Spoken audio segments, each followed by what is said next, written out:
All right, everyone. We are back for episode 10 of Stub Luv Live.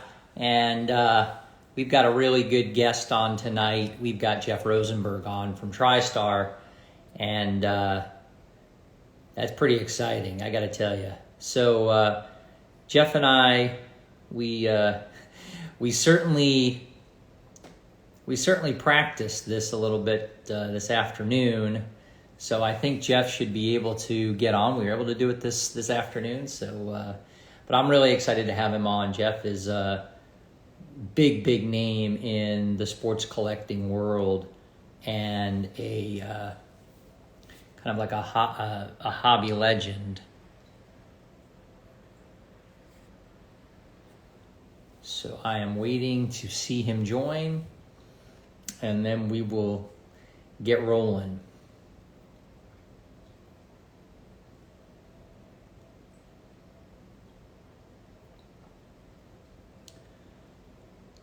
I see Papa Jim in the house. It's always good to see Papa Jim.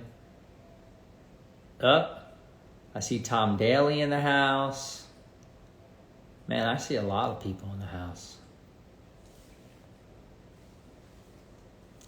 Mark Mader in the house.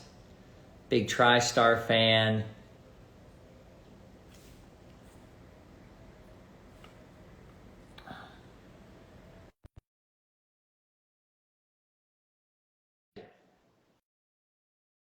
See Brandon. What up? What up?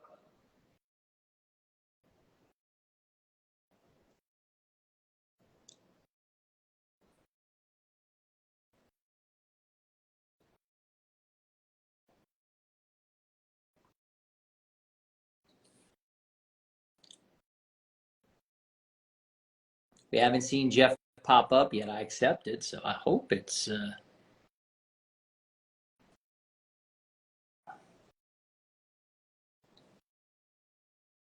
I accepted, Jeff, so I see you out there.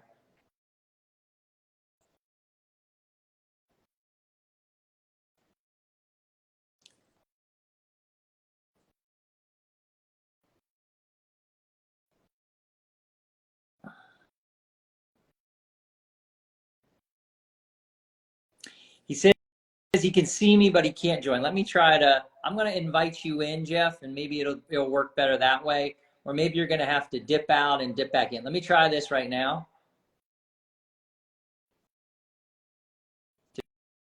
To try again. Here we go. There we go. Hey.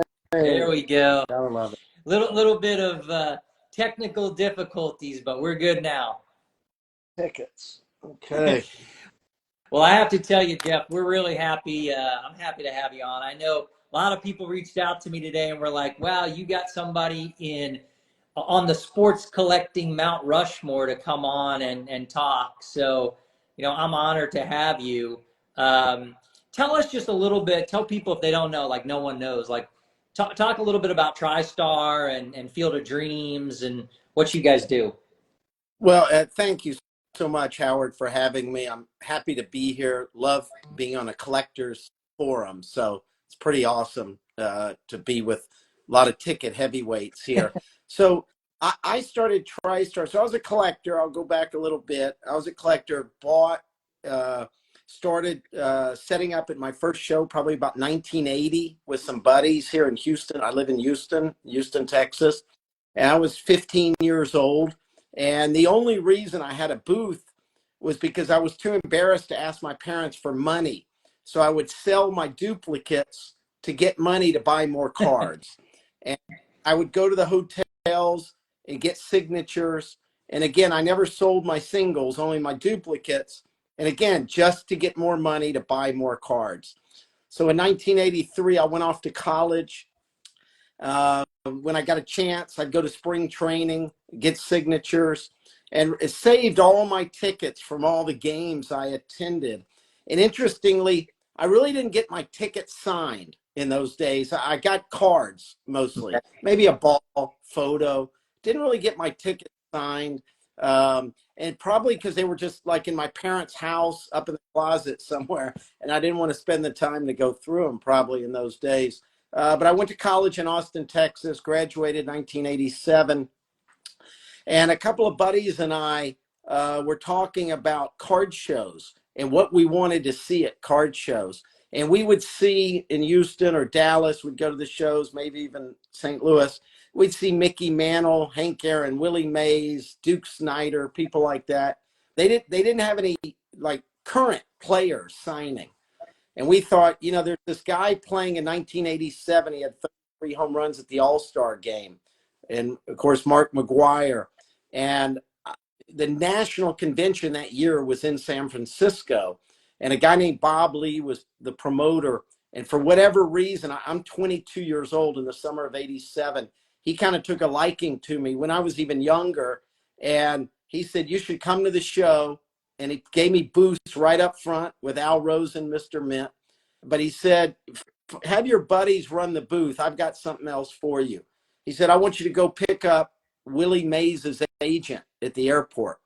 Actually, Willie Mays, I picked up. Mark McGwire's agent, I picked up. And on Saturday night of the show, one of the card companies had a little cruise in the bay in San Francisco. And the promoter was there. This agent was there. We were talking, and the promoter tells the agent, introduces me. And he said, well, I know Jeff. He picked me up at the airport. Long story short, the promoter, Bob Lee, says, well, Jeff's the biggest promoter in Houston. And I had promoted nothing, Howard. Absolutely nothing. So the next day at the show, my buddies and I say, we should put on a show and have Mark McGwire sign autographs, because this promoter kind of set it up with the agent. November of 1987, I graduated college May. I started law school in August of 87. Luckily, I had two buddies who were out of college, and we started Tristar. One of those buddies after the show said, way too much work, I'm getting out. Luckily, the other one, Eddie Shukart, stayed. We were partners until February of 92, and then he left to go open a card shop. And we were promoting big shows. Starting in 91, we rented the George R. Brown Convention Center. I had Ted Williams come to that show, Stanley Koufax, the McGwire, father and son. I had Sandberg. I had Rickey Henderson. And we were off and running and putting on shows. And haven't looked back since. Haven't practiced law since, so I never practiced. So really, I get to do what I love every day, which is being the hobby. Yeah, just talking to you, you can hear that and you can feel it. So we're here to talk a little bit about tickets. And, you know, Jeff, I know that you're a member of Booger's Stubs and that you are a big ticket collector. So other than the going to games yourself, spring training games, etc., when did you actually start collecting tickets? Yeah, I mean, probably not seriously, until maybe in the 90s. I got the tickets, right? The Astros, Oilers, Rockets, Arrows, Houston wrestling, boxing, but I just put them in a box. And then I think in the 1990s, maybe late 80s, early 90s, I started going back through my old tickets and saying, maybe I should add some tickets to my collection that I would buy really at that time, card shows, a little bit through mail order, like SCD, things like that. But a lot of card shows, I would dig through people's boxes and find things and maybe upgrade tickets that I had that I wanted, either a full ticket or a better condition. Because, I was younger. I wasn't thinking about condition, of course. Sure. Digging in those boxes, ever find any gold, anything exciting? Yes. I didn't think of it, of course, at the time. But now I think back, some crazy great Muhammad Ali tickets. I loved Muhammad Ali. So I was buying his fight tickets from the 60s and 70s. And he fought here a couple of times, 2 or 3 times in Houston at the Astrodome. And I actually brought to a convention, I don't remember the year, it was I think 92, I believe, 2 or 3. I brought Ali and Cleveland Williams. So I found the tickets, you know, and the programs and that to the fight. And I had Ali and Williams sign them. And so what's really funny is I had sent them a few years later to PSA, but I only did it through their autograph service. And I actually have some I now need to send through the ticket service because I just, they were, you know, autographs that I got on tickets. So yeah, I was a nascent collector. I mean, I was not like hardcore. I was just buying things that I liked. Yeah, I think that's a good way to do it. If you buy things that you like, you can never go wrong. That Ali Cleveland Williams ticket's actually a really good one because I think that's the debut of the Ali Shuffle. So to have those tickets signed by both of them, you know, that's pretty impressive. So what do you focus on ticket wise? I know that you like good stuff, but you also like your hometown stuff. So what's your focus, Jeff? So I'm not really that focused is the problem. In the old days, I would have checklists, and I haven't had a checklist probably in over 20 years. But really, so I would break it down into like two categories. So one are my hometown heroes, and that's my Astros, Oilers, Rockets, Arrows, and then the players that I like. And I've got 6 or 7 that I really like a lot. Ryan Sandberg is one. Ken Griffey is another. Tom Brady, Jeff Bagwell, and Biggio. I don't know if you can see those guys behind me. Those are favorites. Roger Clemens. So that's kind of how I break it down, sort of really locally or just players that I like. And, you know, I'm an Astro guy, so when they're in the World Series, I got to get a ticket. And that's a whole nother story now with going on in tickets.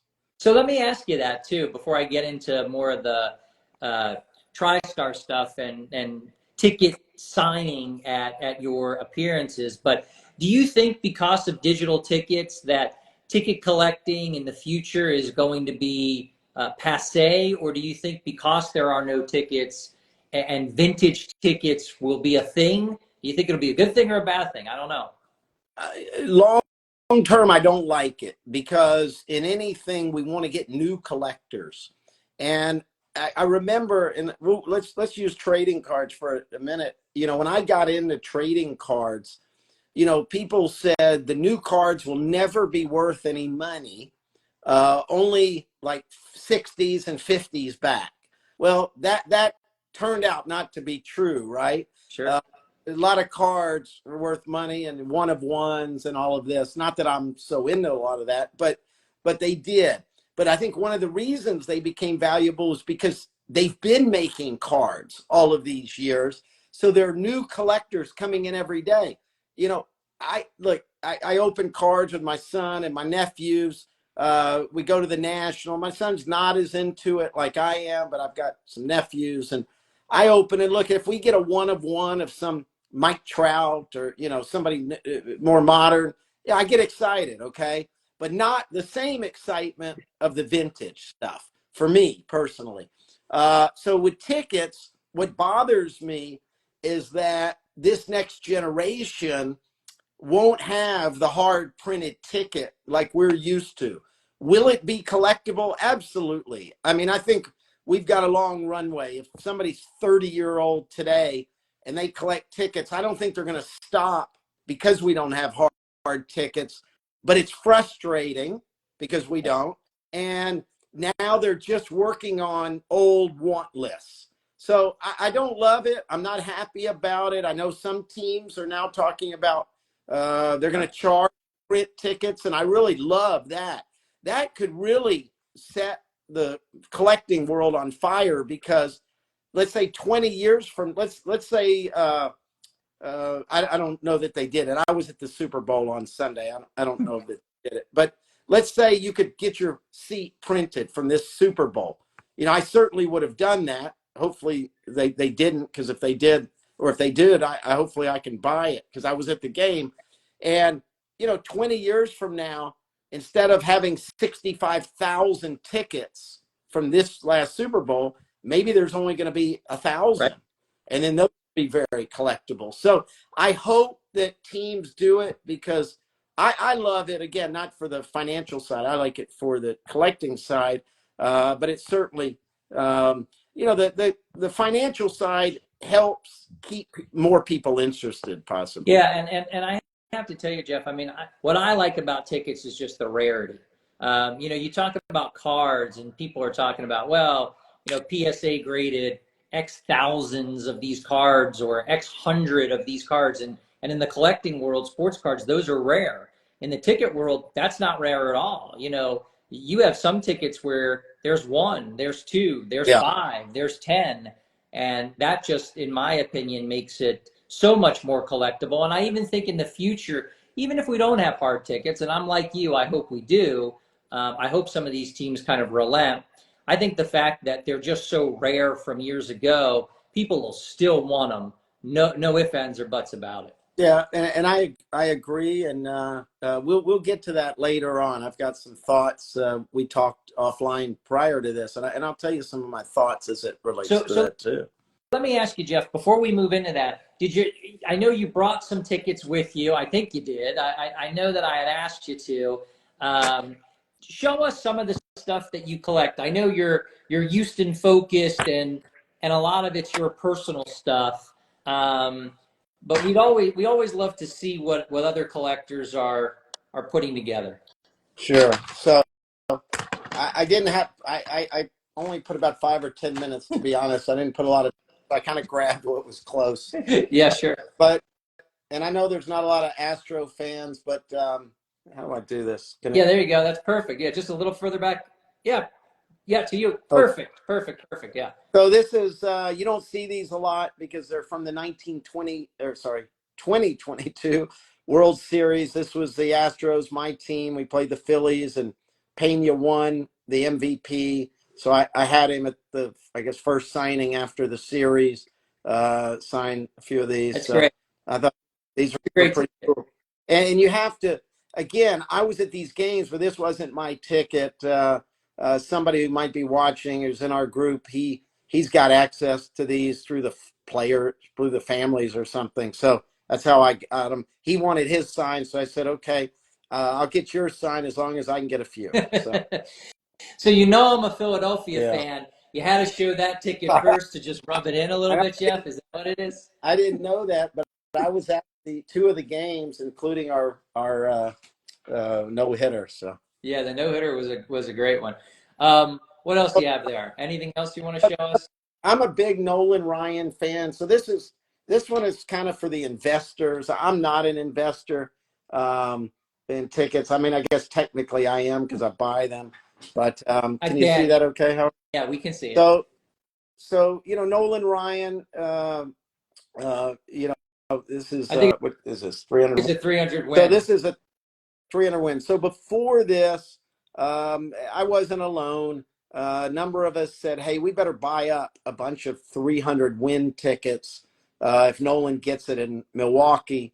And so I did, and I was lucky enough to get this one graded by PSA, a 10-10. I heard Mark the other day when I was listening talking about his, I think it was his Joe Montana rookie card, 10-10. So this is my 10-10, the Nolan Ryan 300 win. And again, I'm a Houston guy, so Nolan Ryan is like my guy. I love Nolan Ryan. Every time he pitched here in the Astrodome, I tried to get to the game. Yeah. So I can understand why. Did you ever work with Nolan at all? Yeah, Nolan's been at card shows of ours, and I've been at signings with him. Yes, yeah. So he's been to our show here in Houston. I chased him and got his autograph. So he never turned us down, ever. I probably in my life have gotten hundreds of items for free that he just signed for me at the Astrodome. Now I know Nolan's getting up there a little bit, but any chance Tristar ever brings him into a show or some kind of public appearance in the future? We'd love to. The guy that handles him says, he just doesn't want to make time anymore for these things. And boy, I hope he does, because what a fabulous guy to do. So this guy, Harry Bryant, who's been a collector and a friend of mine for a long time, he does private signings. So that's how I was able, I'm able to get some things signed by Nolan. I've got a little stack off to the side you can't see of Nolan Ryan items that for the next signing that I need to get signed. So this, Nice to hear that someone of your magnitude in the hobby still has stuff to get done in the future. That's oh, great. my whole desk here is filled with things to get signed. Um, and I participate. So I participate in the other promoters' signings. I send in items um, and I don't angst probably as much as some of you guys out there. I'm getting them for my collection. If I don't get a 10, it's okay. I don't, but I know they do because as TriStar, we take them in. And if the guys don't sign them in a perfect 10, people can get angst. And, And we can't help it. I mean, we do our best, of course. and let So me say something, Jeff. I've sent plenty of stuff into TriStar for their private signings, and you guys always do a really nice job. So for all the collectors out there, feel free to send your tickets into Jeff's folks because they do a great job. we do our best. Maybe Mark Mader's out there. He sent me some nice Joe Montana pieces and some other guys. And if I'm there personally, I'm there, caring for it. I know, Mark, I've taken items on the airplane with me just to make sure we don't ship and nothing happens. So, I'm a collector. So I'm going to do everything I can to give another collector the best experience they can. So there's again, not a super rare ticket. It's Roger Clemens 3,000 strikeout. Great ticket. So, for some reason I didn't get the ticket graded. I'm not sure why, but 10 auto. But friend and client of mine, and just like him. And this one again, not a rare ticket in any way. This is it was a 20K game, one of the 20K games of Clemens. I'll go through a few others. I mentioned wrestling. I love wrestling. So you don't see a lot of these. This was I got plastic on it. Yeah, pull it back a little bit and a little up, and there, perfect. Yeah, that's perfect. Yeah, so you don't see a lot of these. The WrestleMania 3 with Hulk Hogan. We see more now. I've got a few of them. I just think these, in terms of rarity, people weren't thinking back in WrestleMania 3 to save tickets. So, pretty cool event. I remember watching it in a fraternity house. I'll say this, Jeff. Growing up, that was one of the moments that resonates with me as maybe like the premier moment of my childhood when Hogan slammed Andre that night. It was great. And I was kind of disappointed. We did a top 100 ticket list, and it didn't make the top 100, and I was disappointed. But what can I say? Well, What else you got there? What else you showing we us? must not have enough of those collectors. So again, there's a guy that I like a lot personally, Ken Griffey Jr. When I look back at baseball, let's go back 40 years roughly, I guess. You know, I think he's the best player of the last 40 years. Maybe I'm biased on that, but I just think, and Trout's a great player, obviously playing today, but this guy Griffey was, clean and just doing things that five-tool player. And with the Nike commercials, just very, very popular guy. So this is, I think this is 500 home run. And I don't have it right in front of me, but I recently purchased a debut ticket of Griffey. Hopefully we're going to have a signing this year, and we'll announce it in Boogers and all those places. With Griffey, he does about one a year. Sometimes I don't think he did it last year, but he so I got that ticket that I want to get signed. So Let me ask you this, Jeff. Someone posted this comment, and actually you brought up a couple of things, and I want to talk to you about it. I definitely do, because you and I talked about it a little bit earlier today. I think everyone appreciates TriStar so much when you all have your signings, because one of the things that you make sure you do with your exclusive athletes is that you're not preventing your athletes from signing tickets so that you all can quote unquote corner the market. You are looking out for collectors. Why is that so important to you, Jeff? Because you're a collector? because I'm one. Yeah. I'm very blessed in this life. I make a good living doing this, but I want to be able to help other collectors get what they want. It's never crossed my mind to go corner the market on tickets, get them signed and sell them. I'd much rather all of the collectors have the ability to be able to get their tickets signed. So that's just very important to me. And any of the athletes we've dealt with, whether it was Tom Brady for 18 plus years, Griffey, any of them, we want them to sign for the collectors, whatever the item is. And certainly tickets are important to people.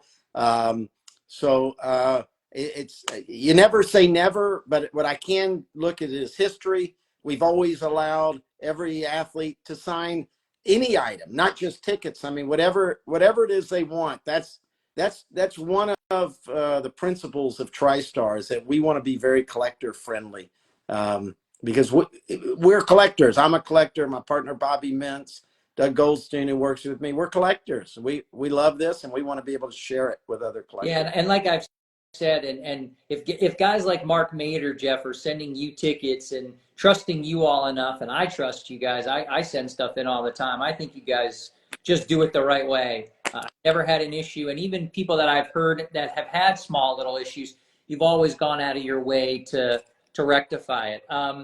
Let me ask you this, with Griffey. Do you think you'd ever get Griffey to do a public appearance, or is he just gonna? Is he one of those guys that's just going to stay behind the scenes and do privates? You know, I learned a long time ago, predicting is not, I'm not a fortune teller. What I can say is we have offered him everything to do it, and he's never said yes, but it doesn't mean that he won't. I've seen a lot of guys who wouldn't do them, and then it was surprising that they did it. So, you know, his personality, he's always been, you know, just not as people, you know, oriented. But I've been to his home several times in the last 4 or 5 years. He's been to my office several times in the last 4 or 5 years. And in the conversation, the topic always comes up. And we show him pictures and videos of the show. And we tell him how great it is, and you get to mingle with all these other greats.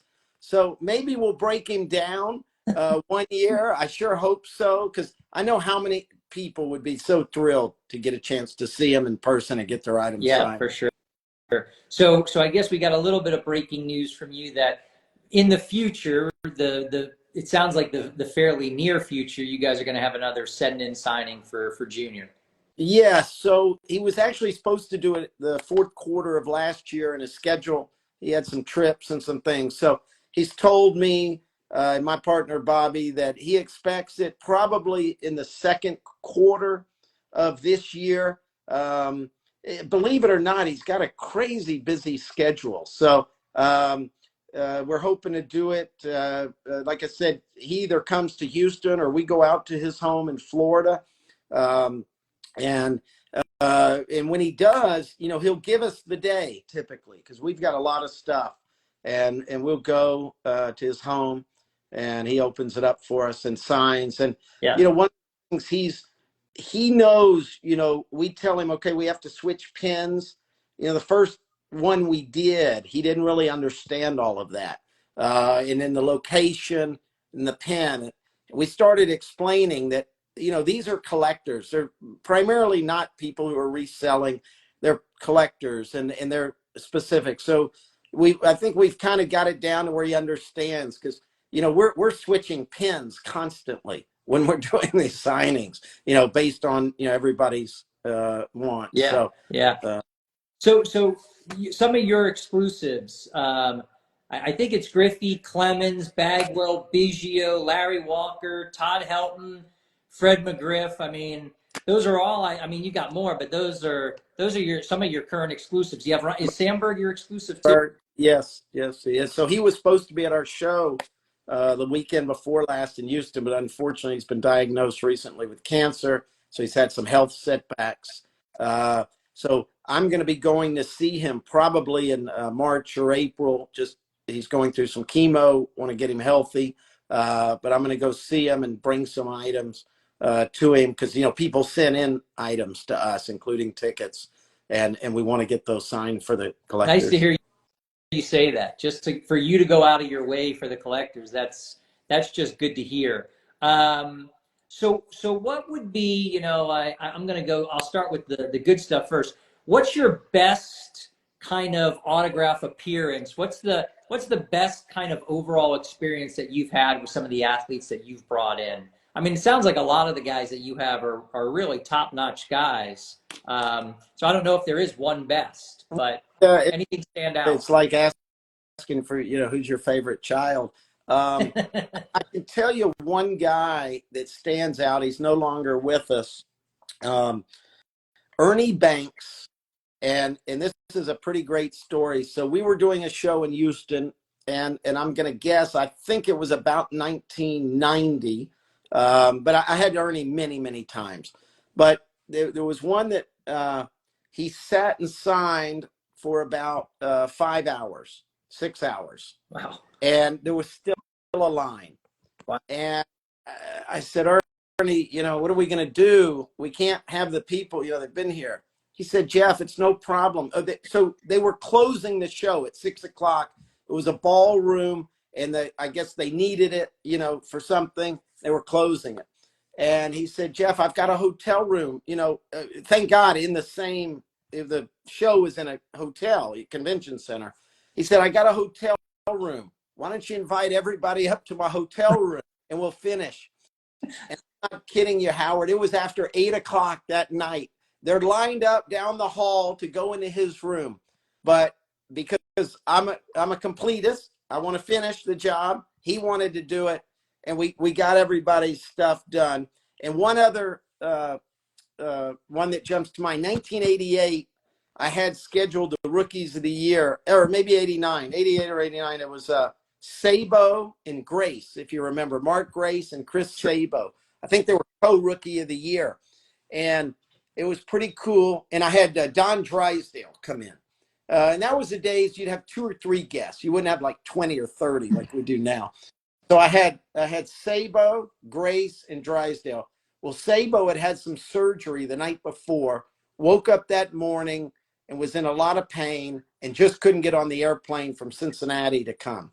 So Don Drysdale and I had been in the bar having dinner. He was drinking a little bit the night before, and he was going to sign at like 3 o'clock. I think Sabo was going to sign at noon to 3. He was going to sign 3 to 6. Well, I called him about 11 that morning, and I said, hey, Don, I got a problem. Chris Sabo can't make it. Can you come down at noon? And he had quite a few drinks the night before. He said, sure, for you, I'll do it. And Howard, he came down at noon, and he signed till after 6 o'clock that night. I said, Don, I really appreciate it. He said, hey, I learned I'm an athlete. Somebody goes down, you pick up the other guy. So that was a pretty great story. Unfortunately, we lost him young, tragically, Don Drysdale. He was a hero of mine. I laughed. I joked with him. I said, I probably knew you from the Brady Bunch, maybe, before. I remember that, yeah. Drysdale, but he was a lovely guy, just a nice guy. And really, Mickey Mantle was that way. They wanted to do, if you know what their signatures look like, every letter, perfect. Mantle, Drysdale, Ted Williams. And boy, I love those guys because they cared when I asked them to sign something. They made sure. And even Mantle said, I learned if I'm going to sign something, I'll do it the right way. Back in those days, Jeff, do you remember, were people getting tickets signed, or did you not see many tickets getting signed by those guys back then? Very, very few tickets and very, very few trading cards. Back then, it was mostly pictures, baseballs, the guys that signed bats, jerseys, things like that. Very few tickets. Only guys like me, hardcore collectors. So I wasn't getting as many tickets, but I got trading cards. They made fun of me when I would get like a 1962 Mickey Mantle card, and they said I ruined the value. I mean, to me, I didn't ruin the value, but to the collector world, I guess at the time. Now I look back, I did okay, obviously. But I did, and Hank Aaron and Mantle, I'd get them to sign cards, not tickets, because I wasn't, I didn't have their tickets. They were older players, but I got the cards. But I did get some tickets, if somebody was at an event, I went to an event and I had the ticket, and then I told you Ali was a big favorite of mine, so I would buy his tickets and get those signed. That's great. Well, good stuff. I try to keep these to 15 minutes. We're already at like 35 because you're good stuff, and I want to hear more, and everyone wants to hear more. I got people punching up some questions, but I want to run the gauntlet with Jeff Rosenberg. So if you're ready, Jeff, I'm ready to fire a few away to you. So let's get cracking. Are you a bigger fan of stubs or full tickets? Full tickets. Okay. How about this? Debuts or moments? Oh, that's a great one. I'd say debuts, but I do love moments as well. It's fair to say both. That's okay. PSA slab tickets, Beckett slab tickets, or no slab at all? So most of mine, of course, are no slab, but that's changing. And now, of all of the ones, almost every one I own is PSA. Okay. A PSA 10 ticket, and you showed us one there, or a PSA Pop 1 ticket, meaning it's the only one. What do you think? What's your preference? I don't really like to compare what others have. So 10 to me, because it's nice and special to me. I mean, it's great. If I don't care if anybody else has one, it doesn't really impact me, only financially, obviously, if it's the only one. But for me, it's more, if I have a 1010, that's special. I mean, and rare. I mean, I have that Ryan, but they're really rare. Yeah. All right. So here's a couple funny ones. What's more dangerous, Jeff? Walking through the crowd in the autograph pavilion at the National, or walking into a pit of hungry crocodiles? This past year, it might have been the first one, the former, not the latter. It was pretty crazy. Anybody who was in Chicago, and I think Justin and Mark, they like handed me their tickets so they don't have to fight through that. I get it done for them. But true. It gets pretty crazy, and anybody who went through that Jabbar line took a while, but it can be pretty hectic, but it's worth it for those of us who love it. Those two guys that monitor the line, the tall young guy with the beard and the long hair, and then there's an older guy. Jeff, those guys need massive raises. Today, you got to give them bonuses and raises because they deserve it, Jeff. They get a lot of signatures, and we try hard to get them what they want. So good. Those are good guys. So should PSA hire Kareem Abdul-Jabbar's agent to grade rookie cards for them? They're looking for. She's a pretty tough grader. She is. Jeff, I saw you live and in person standing with Kareem almost the entire time. So kudos to you, and I know it was tough. Are you ever going to have him back at the National, or is that a one and done? No, that was combat pay. He wants to come back.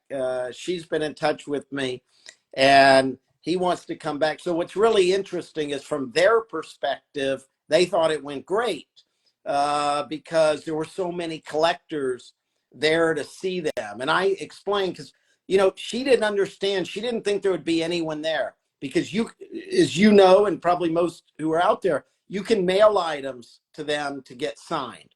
And what I tried to explain before the show, during the show, was there are a number of people like us who get a little nervous. Like, I never sent there because they're not hobbyists, right? So for me, I'll send to a promoter, Todd Schaefer, people who are in the business that I know, mail order Mike, people I know that are going to take care of my items, okay? But what she didn't understand was that some of us want to do it in person, or don't want to take the chance to send a 1968 Alcindor versus Elvin Yeah, Hayes, which I have that it's a ticket great and I ticket. have the program. I don't want to send that in the mail if I don't have, I want to try to get it in person because I can't replace it. I can replace the money, but I may not be able to replace that ticket. So that was, I think, the surprise that there were so many people who weren't sending to her because a lot of people sent to her. A lot of people sent rookie Yeah. cards and things like that. A lot of and the whole grading of the rookie card, yeah, it's one of those. I've been doing this a long time. You think you've seen it all. So, So do you think we may see Kareem in Cleveland or not? I think we might. It's very possible. I don't know if he fell and broke his hip. So, from a health standpoint, he's going to have to get through all of that. But I can tell you from their standpoint, it was a great experience. Meeting the collectors, getting the signatures, and we'll hopefully I came up with about 5 or 6 ideas to help make it more efficient, better experience for the consumer, for the collector, because that's really what we care about. I know you do, Jeff. I know you do. Would you rather have a Roger Clemens debut ticket or a Nolan Ryan debut ticket? Oh man, that's a tough one. I have to say I love Roger, but Nolan, because he was really my first baseball Houston pitching hero. So yeah, but that's a tough one. I want him. Sure. So would you? I know you have a pretty big sports card collection, autograph collection. Would you rather be buried with your best sports card or your best sports ticket? Everything, all of it. He's a politician, smart man. I gotta have them all. My father has a saying: "There's no pockets on the side of the casket," and I'd like to be the first. That's funny. So, other than the maybe little bit of news that you gave us on Kareem, any breaking news? Can we get the first scoop on someone who is going to be signing at the National that hasn't truly been announced yet? I can't. Unfortunately, I can't do that. But we're going to be surprised. We started a little early this year. Yeah, you have, and you got some good ones. Yeah, 4 or 5, I think, and we'll do that. What I think we'll get a couple of names that have either never been to the National or haven't been in a very long time, and we're working on those. And so I think 1 or 2 will come in potentially that will really be great for collectors, especially ticket collectors, because I love doing this. Justin, I was talking about earlier, was Justin Sutterfield, and I remember going to California to get Jerry West, and this guy's collection of Laker tickets just blows you away, and to have Jerry West signing these vintage tickets, is awesome. So those are the kind of players I like to bring in that we can get tickets signed that maybe people didn't have a chance. In fact, one of them we just had in Houston, not a big name athlete. I'm a Texas guy, but we had Rolando Blackman. Well, he hasn't really been to signings. So we did get a number of tickets that came in from people because they hadn't had a chance. So even if it's not an A-list name, but somebody who just hasn't been around, I like having those guys because it gives collectors an opportunity to get something they haven't had a chance to get. Understand. So I'm looking forward. Yeah. Well, I'm looking forward to it. I hope we see some people that we haven't seen before. I know you'll bring some great ones in, Jeff. You always do. It was a pleasure to talk to you. I am honored to have you on Stub Luv Live. Your passion, it just seeps out of you. And I just tell everybody, absolutely use Tristar for your signings. Buy stuff from Tristar. They're as good as they make them. And Jeff, again, just such an honor to have you on today. Thank you so much. Howard, thank you. And thanks to everybody out there. I really appreciate it. Love to see these things and happy to do it anytime. Thank you, Jeff. Be well. You too. Bye-bye. Bye-bye.